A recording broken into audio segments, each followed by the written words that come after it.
पांड्रा के जनकनगर मोहल्ले में मारे गए भाई बहन के पीछे प्रतिशोध का कारण उभरकर सामने आया है। डबल मर्डर करने के इल्जाम में धराया रोहन दागी किस्म का युवक है। कुछ माह पहले वो जेल से बाहर आया था।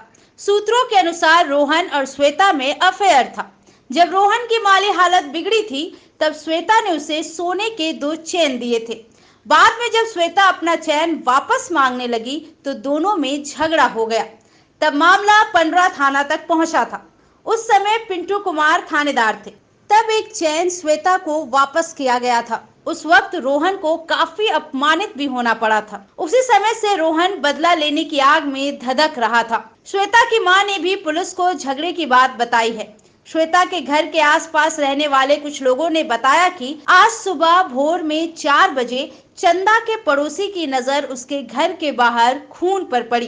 पड़ोसी महिला भागी भागी अपने घर के अंदर गई। पति जितेंद्र पांडे को जगाया और बोली, चंदा के घर कुछ हुआ है, जल्दी चलिए, गेट के बाहर लाल लाल कुछ फैला हुआ है।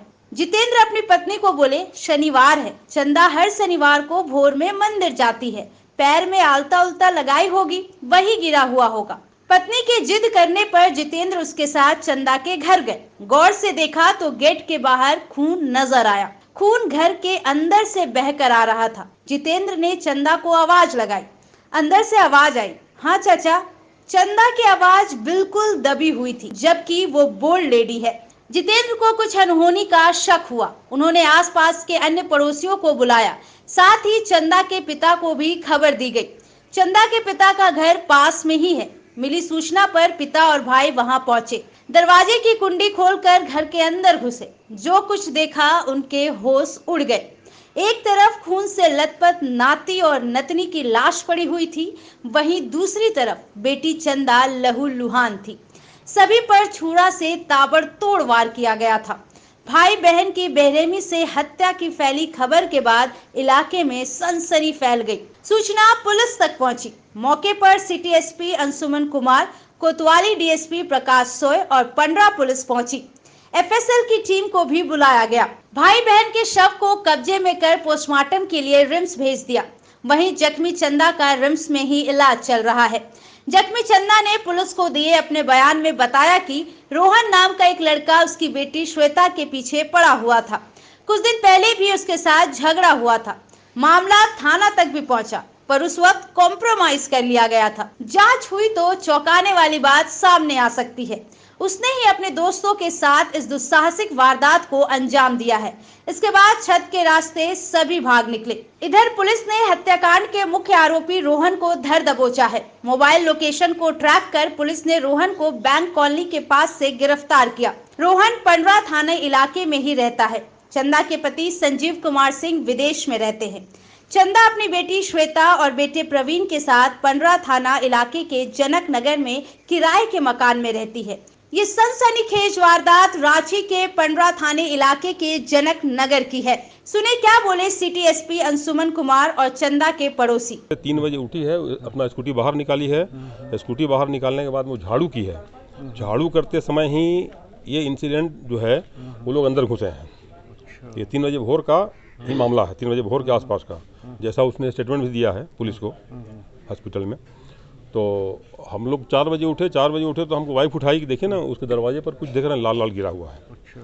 तो हम भी उठ के देखे लगभग 4:15 बजे, तो देखे कि वहाँ गिरा हुआ। तो हम सोचे भाई ईसानी मंदिर जाती है तो पाँव में आलता उल्टा लगा के जाती होगी, तो आलता उल्टा गिरा हुआ होगा। तो हम लोग आए यहाँ पर, गेट खोल के बाहर निकले, नज़दीक गए, उसके नज़दीक गए तो देखे कि पूरा खून है।